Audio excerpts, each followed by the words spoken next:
So if you kind of talk into that one, and I kind of talk into this one.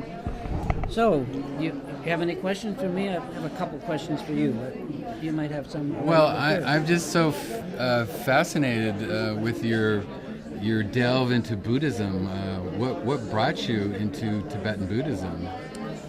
Well, remember, I'm old, pretty old, 77, almost, in a few weeks.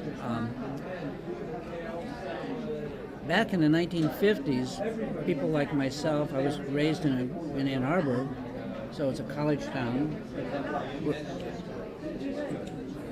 Buddhism was kind of came into this country maybe late 1800s, early 1900s in a form of Zen Buddhism. So way back then, in the 60s, I would sit zazen with Philip Kapleau. You know who that is? No. He was the Abbot Roshi of Rochester Zen Center, one of the great Zen centers. In fact, one of my astrology students is now his successor. He's now the Roshi, which is fun. We have fun talking. So I was connected there, but in 1964, I met Chogyam Trungpa Rinpoche and was his chauffeur for a time, and that was where he taught me to meditate. And then I didn't follow his group because they all wore suits, which I was not about to do, and they drank a lot. And just I had been a musician, performing musician, and I already was done with drinking a lot. I drank a lot for a while, but that was, I wasn't about to do a lot of that anymore. I know his story. He was quite a colorful Rinpoche. Well, me too. I know. So then so then I was trying. He taught me to meditate, and he was not just a normal person. He was what we call a siddha, profound intelligence. It was more than, he didn't just think. He commanded your attention in the kindest way possible, and you learn a great deal from him. But in 1983, I met a High Lama from Tibet that I've been with ever since, and he's 95 now, speaks no English, and I've been to Tibet with him and to China with him, and I'm a principal student, and one of them, he's got many, and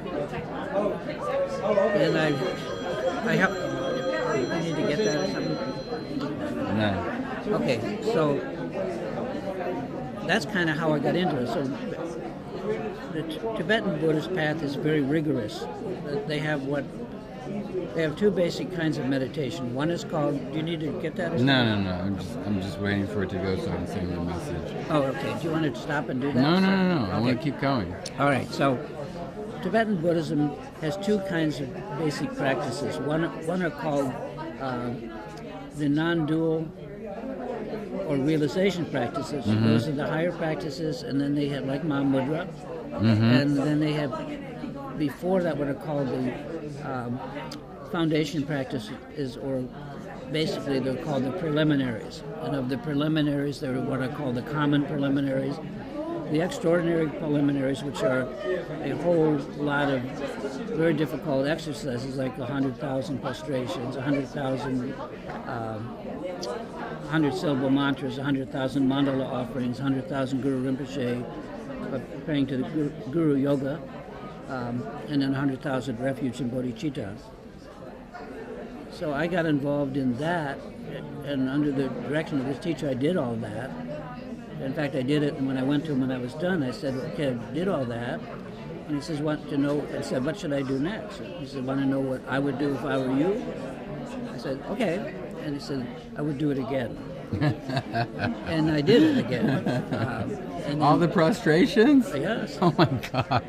And then after that, I did more advanced practices, what are called deity practices, like Kamarpakshi and Dorji Tumpo, which is a form of Vajrapani, fierce Vajrapani, and other stuff. Then, but I've been involved since 1989 in a 10-day training that we do each year in Mahamudra practice. And so that is my principal practice. That's why question I have to you is, how are you using the word Mahamudra on your book? I'm using the word Mahamudra. I realize that Mahamudra is a school of thought, you know. School of meditation. Yeah, in meditation, but in practice. Practice only. Yeah. Mainly, that's it. But in the particular way I'm using Mahamudra is, of course, it's the tantric tales of Mahamudra. I know, I saw that. So it's about the energy of male and female energy coming together. Yeah, I'd like to hear more about that because I actually know something about Mahamudra. I bet you do. So, and that's why I wanted to spend some time with you to talk about these things. The idea of Tantra in America has somehow got skewed really bad. Where they think it's some sort of a sexual ritual or practice. well, that's part of it. Yeah, but it is more illuminating than that. And while there is Congress involved, that there is also the dance of the polarities where it comes together to create But the one. all that's very intellectual. Right. Those are ideas. Yeah, That's understanding. But in my book, I break it down to the emotional experience and the transcendental experience of being together where the goal is to enter nothingness, to be in the emptiness. Right, but if you were with someone who knew about Mahamudra, then the first thing you would ask you is, what about where's the practice? The practice is in the book, and I talk about meditation. Meditation is very important to me. Do you do it? Yes, I do. Talk to me about what you do. I'd like to hear it. I was drawn to Vajrayana Buddhism. Yeah. So I do. I visualize. I do visualization practices. Which ones? My thing has mostly been Padmasambhava, and of course Avalokiteshvara's mantra, Om Mani Padme Hum. I also do Padmasambhava's mantra that he was so kind to give Yishi Soga, Om Ahung Vajra Guru Padma Siddhi Hum. Do it every day. Yeah, I do it constantly for years. I mean, I took refuge in 1974 with Lama Gunga, and what lineage? he's Nyingma Pa, yeah. And it's just been a constant wheel turning inside my head since I was 18. I have not had the great fortune to be able to be with the tribe as much as I want to, but I've sort of been the lone stranger out in the wilderness. But you'd have to actually go and do it, right? Yeah, I do it every day. But I'm saying you could have gone to where they were. I could have. Yeah, I could have. I'm not trying to pick on you. I'm No, trying no, to talk to you. Yes, of course. No, yes, of course I could have, but I decided to be raising a family, secluded in my work and jobs, to do whatever. But believe me, I have been to Sangha. I have been around His Holiness the Dalai Lama, and I pursued Lap Singh. Is one of my dear friends who I love, the guy who does these sand paintings. Oh, okay. I don't know who that is. Yeah, he's wonderful. He actually accompanied the Dalai Lama in his trek across the Himalayas. Yes. I'm actually writing a new book about the reincarnation of Rumi, and I'm telling the story about how the Dalai Lama came across the Himalayas during that time. But getting back to my first book, Tantric Tales of Mahamudra, it is steeped in Buddhist philosophy and also the for lack of a better word, this sort of esoteric mysticism. One of my chapters is dedicated to the connection and what I think is a love story between Yishi Soga and Padmasambhava and their experience in the tiger's nest. Mm-hmm.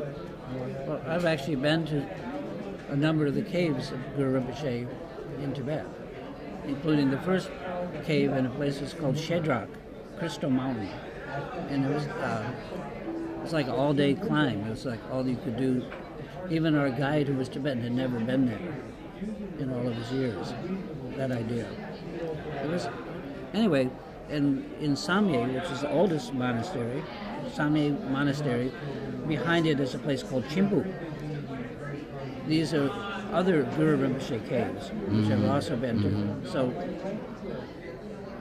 yeah, I'm just trying to find out how you're using the word Mahamudra. And I'm getting an idea, and it's okay. Yeah, it's the Mahamudra to me is just, the what happens when the male and female principle come together and merge, and you achieve that state of,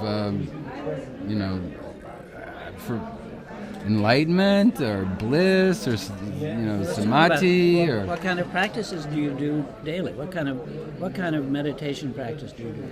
My meditation is very focused on like I say, doing the mantras. I think Matrayana is for me. You use a mala? I used to use a mala for years and years and years and Now years. you just say them? Now, well, it's like I'm in a constant state, if you will, of seeing the guru and doing the meditation. It's like it doesn't cease, doesn't stop. That's right. It just, I guess you get there. I'm sorry, I keep seeing the rainbow thing over here around you. I don't know what. Yeah, it's really weird. Ah. But anyway, I mean, it's unceasing. I mean, And so you're mostly Chenre doing Zig. the Guru Rinpoche mantra. Yes. Yeah, well, I do that a lot too. Yeah. It's a powerful mantra. But let me ask you this: have you ever had any? I mean, being in these caves, being around such amazing people, have you ever had any experience with the Guru Rinpoche? I mean, with Guru Rinpoche, and what do you mean by experience? I mean, have you dreamed of him? Have you had some sort of a vivid connection with him? in our lineage, which is the Karmakaju, Guru Rinpoche is primarily in the Nyingma lineage, right? Mm-hmm. He is in our lineage, of course, because he's like the second Buddha. Mm-hmm. But our practices aren't so much that. And so, I just put it this, many times when I would go to see our Rinpoche, my Rinpoche, I would tell him about things like you're talking about. Different experiences that I had, or dreams, or whatever. And to a word, his answer was always, these are just experiences. Just keep going. Don't spend a lot of time on them. Mm-hmm. They may be important to you, but they're not important to your practice. Mm-hmm. And that if you cling to them, or if they become too much for you, I mean, you're too much attached to them, you stop progressing. So that I never got any encouragement. Mm-hmm. But I had lots of dreams and lots of different kinds of. I've had different kinds of visions. Mm-hmm. But not with Guru Rinpoche particularly. Guru Rinpoche, although you must understand that Guru Rinpoche or any of the other deities or bodhisattvas, it's all the same thing. Mm-hmm. It's only one thing, right? Mm-hmm. So when you talked about your mind is with,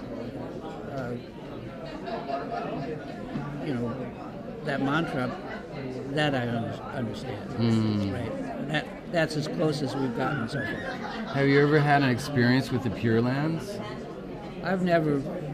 The Pure Land that we specialize in our lineage is the Sukhavati, which is the Amitabha Buddha Pure Land. And our shrine room, we have a shrine room and a stupa and all that kind of stuff, is dedicated to Amitabha Buddha. Mm-hmm. We've done all his mantras and all that kind of stuff. So, have I ever been in a Pure Land? Not to my knowledge. Mm-hmm. I mean, that's not how we approach it. Pure Land to us is something that we may enter in the bardo. Mm-hmm. To me, Vipassana meditation, insight meditation, of the Mahamudra is a mixture of two different kinds of meditation. One is Vipassana, and it's very different from what people call in Pali or something Vipassana, which is mostly conceptual, and shamatha, which is tranquility meditation. But Mahamudra meditation, with its kind of insight meditation, again, is you invoked it when you talked about where you rest your mind. But it's extreme lucidity and luminosity. It is kind of like, well, it's hard to put. In Zen, in Rinzai Zen, Koan Zen, they have something called Kensho. Mm-hmm. Kensho is what in Tibetan Buddhism is called the recognition by the student of the true nature of the mind. And it's not something that you can do without a teacher.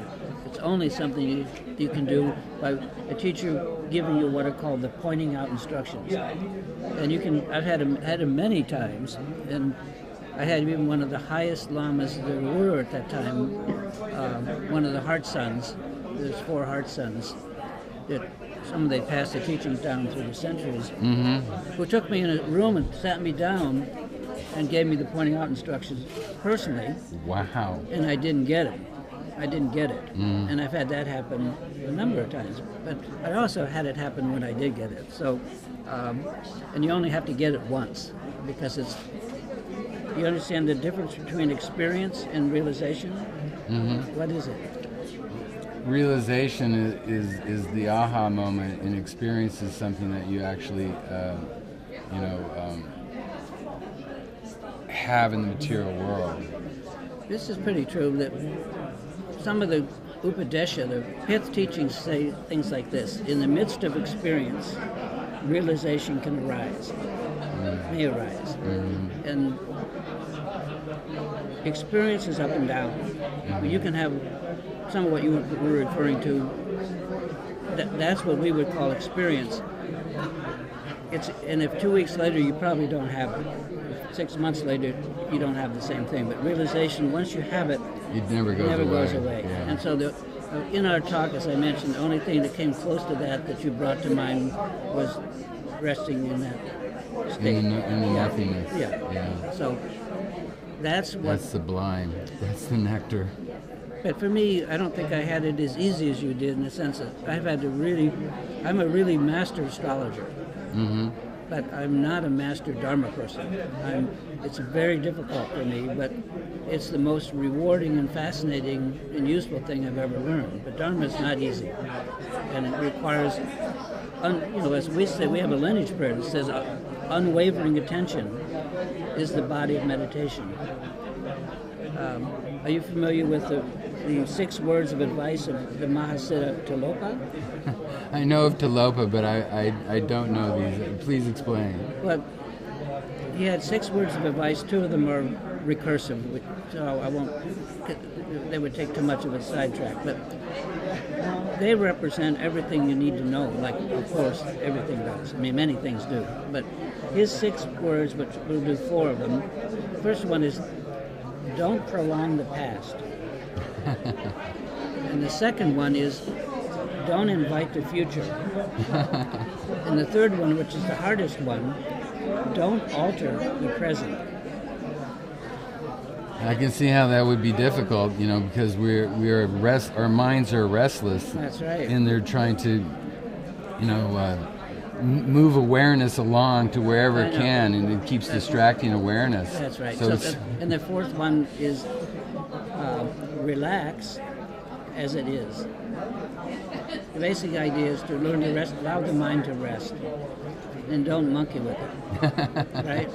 Don't do anything with it. And that's easily said, but I see that you understand this, so, or you're open to it anyway. So that's the kind of stuff.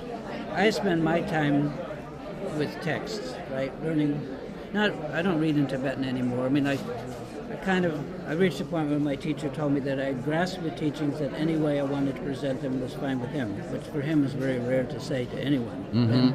But I'd been with him for 30 years and totally devoted to him. No. Yeah, well, he's totally worth it. Ah, You know, I understand. he's an incredible being, and I used to get pissed off because he would come to our local college and stuff, and the fraternity boys and stuff would say stuff. Well, what about your sex life and stuff like that? He gave them the same amount of attention he gave me. It used to irritate the shit out of me, right? Because he didn't discriminate. Right? Well, that's compassion, isn't it? Yeah, totally. And he's still there. I'm gonna hopefully, if he's still living, I'll see him. I've been going to a 10-day intensive teaching. This will be the 30th year. And drive to New York, 800 miles and back. So that's, yeah, plus I've done a lot of stuff for the monastery, raised money for them. I was reading that over outside there. That's very noble of you and something so important. Yeah. I hope to do that with my work, is to be able to help in some capacity. I mean, my last initiation was about, I don't know, 8 years ago now. Time goes by fast. Right. But it was with this very kind gentleman. And I carry his card with me because I so adore him. He recently ascended. Really? And Nima. mhm. Years ago, I did a lot of work on a Tibetan calendar for the Serpu Monastery in Tibet, and I took it to Tibet and gave it to His Holiness the Karmapa. And what he said to me is that he said, are Tenzin Nima, which means keeper of the sun. And he didn't even know I was a heliocentric astrologer. I mean, there's no way. I was just a translator. So, and I've been a photographer with them in this country for, I think, 2 or 3 times, and written 2 books of photographs. I'm a photographer also. So, This is my passion too. oh, what kind of cameras do you? Well, I'm using the 7D, and I just did a documentary shooting that with the 7D, but I really love photography, and here's a picture I shot of my son. Oh, nice. Here's a picture I shot with, I did a documentary about this transformational art form called body painting. Oh, I know all about it. Yeah, Mark Arminsky. I'm an expert on rock and roll concert posters, Oh, wow. and this plays into that quite a bit. Yeah, I've followed the 5-time world body painting champions around the world for 6 months and captured their story. It's very cool, right? And then, of course, there's her boy. I know. I kind of brought him here last UAC.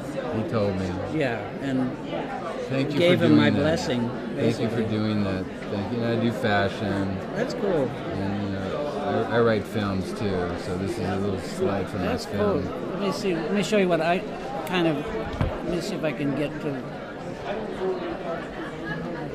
Yeah, this is the kind of. I do flower stuff. Stuff like this. Beautiful. Yeah. What lens are you using? I have 100 lenses. I use Nikon D850s, and I'm pretty well known for close-up macro photography. It's beautiful. Yeah, just different stuff. Look at that. My God. Oh, I've got 100,000 of these. Wonderful. Thank Yeah. you for doing this. Yeah, It speaks to the heart. I write an essay on Facebook every day. Read about Dharma. We have to follow each other. Yeah, well, we should. I don't think I have any space left, but you can follow. Yeah, you can follow. But I will certainly follow you. You know, it's just when David told me about your background, it's like, oh my God, another brother of the Dharma, Right. Well, I'm sorry to give you, kind of drill you a little bit. No, you can drill me anytime. No, I'm satisfied. Oh, thank you. Thank you. You're authentic. Thank you so much. Yeah. That means so much to me. Seriously. Yeah, I mean, of course, I think you should do some of the stuff that I think you should do, but what you're doing... As far as practice goes? Yeah. Well, I'm very open to that. It's not easy. I mean, you can read... I have many books that I publish, and I've written some. I can show you just what they look like, and they're all free.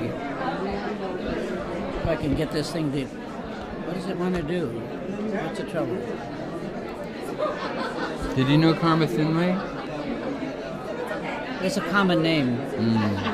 He's died a long time ago. Is he Galupa? Okay, but I'm Kaju. So Okay. you could ask me any Kaju person and I know it, right? And back in the 80s, because of the diaspora, the greatest lamas would come to our center if we invited them. Today you couldn't get them for $1 million because they're back in a monastery. But here they had nowhere to go.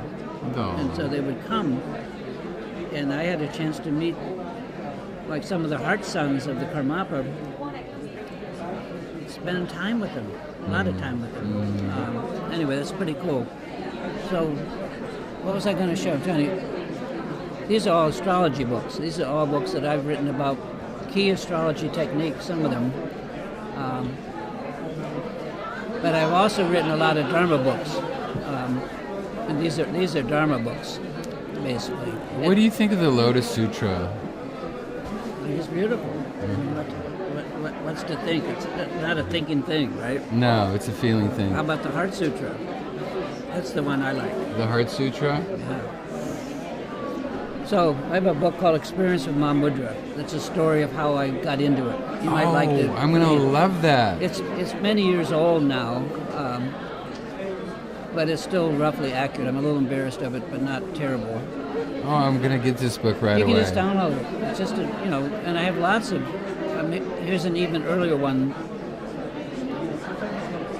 The way I sat for 32 years in tranquility meditation and didn't learn a thing. Oh, no. Yeah. And then I had a job as a senior consultant at NBC in astrology because they had the largest astrology site and they needed someone that was authentic. But they laid off 10,000 people and I was one of them. And I had no other way to support myself. And it was a shock. And I'm just giving it to you briefly. And so I kind of, my family didn't even know what was happening to me because I was no longer sitting, no longer going to the shrine room or anything like that. I went out. I was raised as a naturalist. And nature to me is very beautiful, but also very painful for me, just because of the suffering, killing, and eating, and all that kind of stuff. So, but you understand what I'm saying by that? Okay, just like another way to say it is Billie Holiday, the singer, is my favorite woman singer, but I can hardly ever hear her because I don't want to go through that. Yeah. So, but that year I didn't give a shit. I went out from May. In fact, it was at a UAC that I found out I didn't have a job. It was the one in Denver. And I went out with a camera just to have some reason for the neighbors not to think I was a total nut and watch the sun come up and crawl around until I was soaking wet, taking close-up. I'm a close-up photographer until frost. And in that time, I realized what's called insight meditation, through the camera, through the lens.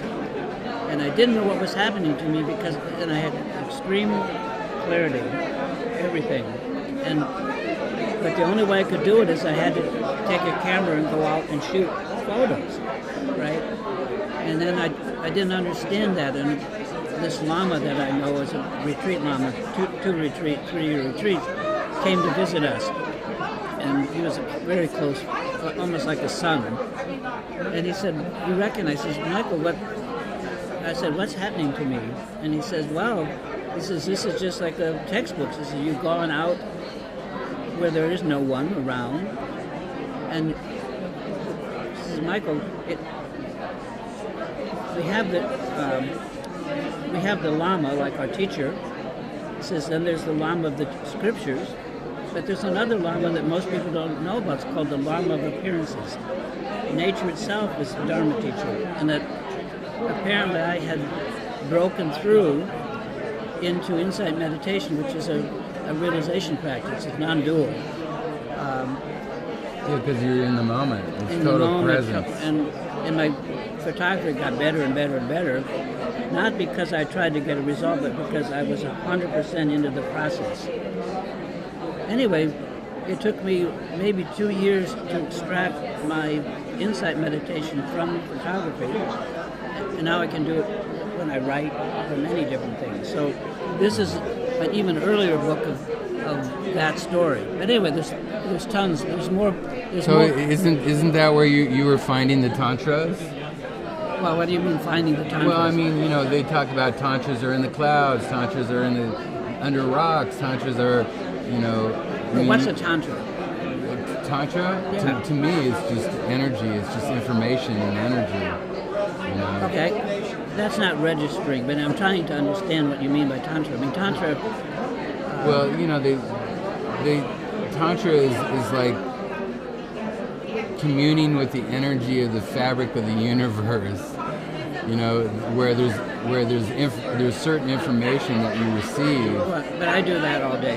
Yeah, I know, but your photographs, have so much information in them that you feel like. I tell people the universe doesn't speak English. Right. It speaks in things like your photography, and that makes you feel something that's profound. That's right. That's why my photography is what it is. Mm-hmm. Right? But I still do it. I've got a lot of equipment.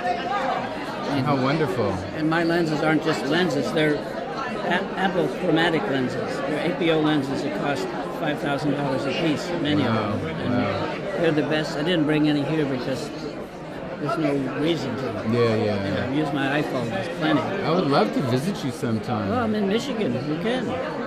We have a beautiful center. We have a whole 7-bedroom house next to our house. It's a Dharma center. Oh, wonderful. It used to be full of Sanskrit scholars and Hare Krishna astrologers, but now it's pretty empty. Most of them dealing with young musicians. I was a musician. Me too. I had a recording studio in Hollywood for many years. Oh. My mentor was Thorny Nagar. He did all the Elvis and Lawrence Wells. Really? My other mentor was Dick Bogart. He was the head of engineering at A&M. That's cool. I still have my 2-inch MM1200, which I'm trying to figure out what to do with it. What is that? It's a 2-inch tape machine. Oh, I have the 16-track one. Oh, yeah, I'm just selling off. I have a whole recording studio, video studio. Yeah, me selling too. off Neumann mics and all of my stuff because I was trying to help younger people use it that had moved on to other studios. I was a musician back in the early days. I still write and compose, and I haven't done as much because I'm working more with collective consciousness and writing books and being public and going out and doing daily videos and contents like David. Yeah, I traveled with Bob Dylan in 1961. Yeah, David was telling me. And I played with Jerry Garcia, and I opened for Cream, and it's Fillmore in San Francisco, and on and My on friend and on. was recording that at the Fillmore. Really? Yeah, Dick Bogart. Was recording the Cream? He was recording that event at the Fillmore. That particular one? With Jefferson Airplane, and I think Cream was there, and that I was there. I mean, I opened for Cream. yeah. So he probably recorded you. Maybe so. I'd love to hear that. But I think that Cream played there more than once. Yeah. I think we were there the first time. I'm not sure. I watched them shoot up Speed in the back room. Clapton, right? So anyway, but I was mostly involved in black music. I saw the pictures. You see some pictures of Yeah. me interviewing Muddy Waters? Yeah, That's David pretty cool. showed me. Which David? Palmer. Oh, David might know. Yeah, Yeah. David's a friend. Yeah, so he was showing me all this stuff, and I was like, damn. Oh. Because, I was in that world too, and, I work with Nagras, and nobody knows what a Nagra is. I don't know what it is. So it's a tape machine for film. Oh. It's the ones that they used to have crystal sync, and it would go with the Aeroflex cameras. I mean, I have all the lenses from the old copy machines that copied 35 millimeter film, APO lenses. I mean, these are like what are called the printing Nikons. They cost $12,000 a piece, but now you can get them for a couple thousand. Oh, that's cool. I've had them for years, and Well, they're very specialized. They have very limited range. They have no infinity, and I have a lot of exotic lenses that you can just use in just a little area. How wonderful. Yeah. So, now I feel sad that I give you a hard time.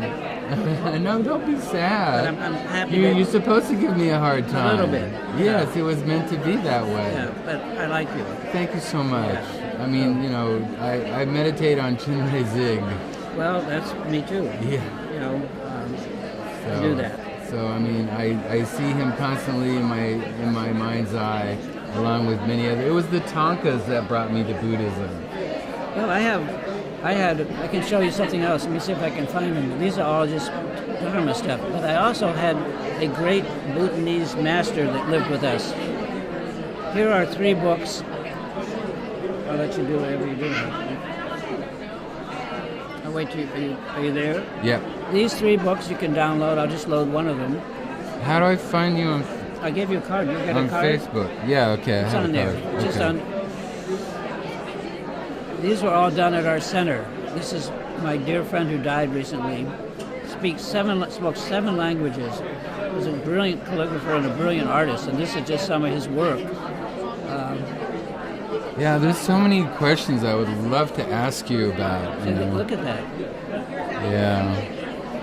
Astrology. I mean, my God, we're just catching up. And I have all the original line drawings. This particular thing really drew me into Buddhism in the 70s. I mean, auspicious symbols or what? Or The symbols, Yeah. the endless knot, the Dharma wheel. Yeah, these are the 8 auspicious symbols, right? Yes. So anyway, I try to make all this available to people. So in the Ganko, the not the yin and yang, but the Right. 3. Right. What do you call it in Tibet? I don't know what it is in Tibet. I think the Korean Buddhists call it a Ganko. I don't know that word, but it doesn't matter to me. No. Anyway, so I think I have 46 books on Dharma that are free.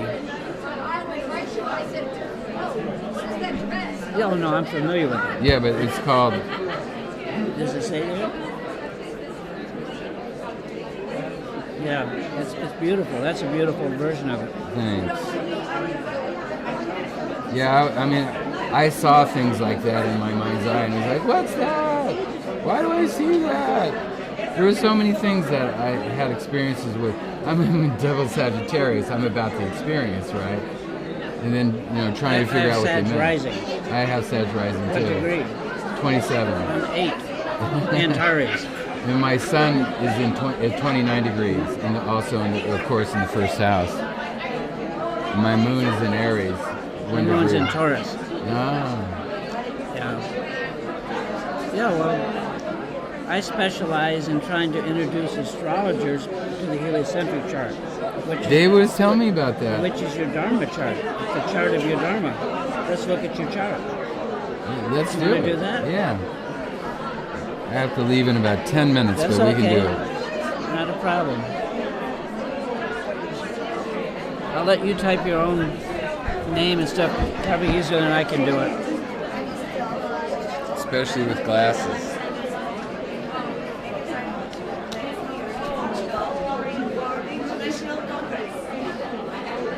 Here they are. The things that keep me. Keep you seeing. Yeah. I've got I only need them to see. It's I've not. got 3 of them. So put your name in. Yeah, name in first.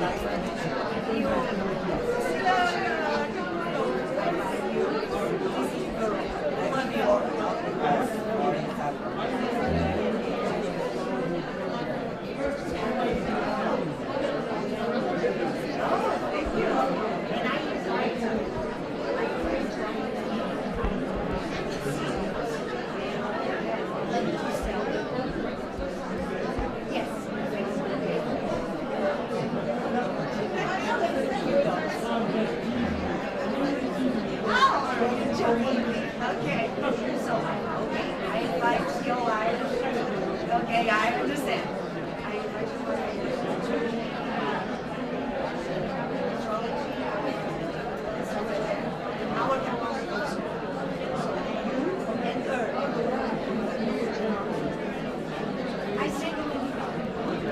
trying to do? Hit the down arrow. Oh, you're trying. You can do it. I guess you can do it that way. There.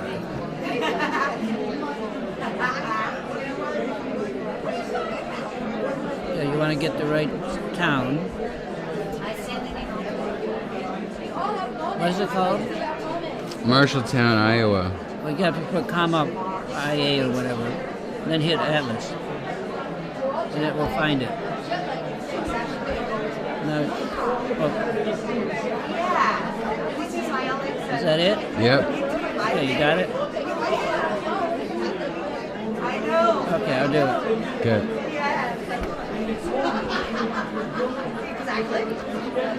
Let's take a look at your regular chart first. This is your regular chart, which has a grand trine with the moon and a T-square together.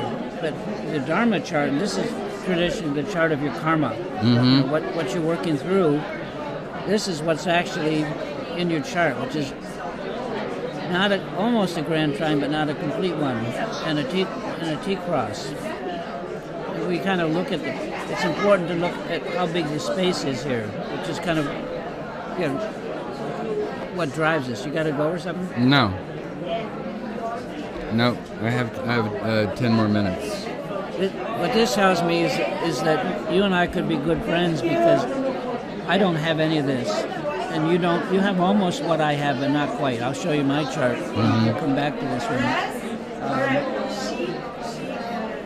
So you have no T-cross, but I have multiple trines, right? And very, very exact.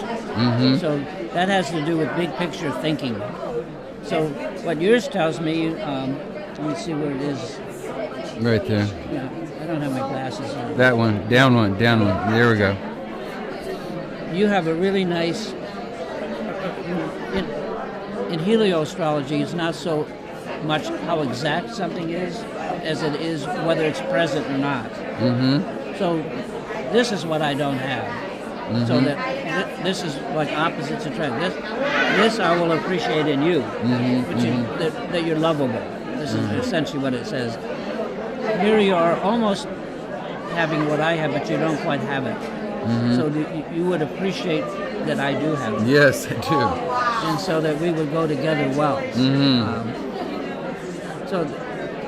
But this is what's the way we understand this chart is that the karma chart is the chart of appearances that you have achieved as a person in this life. But what drives that is what's called vasanas that are in the storehouse consciousness, called the alaya vijnana. And that moves like a barge slowly through history. Every rebirth, that those urges, those desires remanifest with new parents and new genes and create a new personality. But the Buddhists feel that the personality is lost at the end of each life. It doesn't reincarnate. We don't have an eternal soul. Like the Hindus say. What we have is the alaya vijnana, which is not an organized in the shape of a body, moving from life to life to life, and recreating itself in a new person. The rainbow body. Well, I don't know. I don't know it by that name. Okay. You may be right, you may be wrong. I don't know. Okay. But what we do, this would be a chart of what it is that's persisting from life to life. And so I call it like your tribe, the archetype, the kind of people that you would belong with, that would be similar to you. And this also suggests quite a bit of independence. Mine is totally dependent, but I need other people, and I'm fascinated by them. You would be a little bit more independent than I am, a little bit to yourself, and self-sufficient is another word. I think that's why I've been in my own cave all these years instead of visiting so much with lamas and hanging out in sangha. I've sort of been doing my own own version of whatever it is that I know that I don't understand. Well, yeah, it's different strokes, right? Or, you know, horses for courses is the way the Europeans say it, right? Anyway, there's just... Thank you for telling me that. Yeah, well, thanks for coming by. We can probably, you've got to go, and I should do some other stuff. You know, it has been a true pleasure and honor to sit here with you and to listen to you and to talk with you. Well, good. You're welcome to come to our center sometime if you get in Michigan. No, I will find a way here. We have plenty of, you know, we have like, I'm going to have a reunion of my family in July, and I'm putting up 27 people just at our center, which is a lot of room. Oh, that's wonderful. Yeah, I'm writing a new book, but it's going to be a short book, but it's going to be based on the Lotus Sutra. Yeah, I'd like to see that. Yeah, I already got a giddy up on it. You know, I'm on page 10. Oh, right. Well, I write enormous amounts of stuff. All these are wore off on my computer. Yeah, well, I don't use at home. You can't see some of my keys, but I just throw them out. I'm always going through keyboards. Michael, all right, brother, it's a pleasure to be with you. Well, good. Well, say hi to David too. I certainly will. I'm glad that David and I are friends. Oh, he loves you. Yeah, He loves you. Well, I helped initiate him into this scene. And he is so grateful. Well, but he shouldn't feel bad that people don't know what to make of him. He's getting over it. Okay, good. He's feeling his power. Good. And so, are you going to be here with him to the end? Yes. Okay, we'll see each other again. Wonderful. Thanks.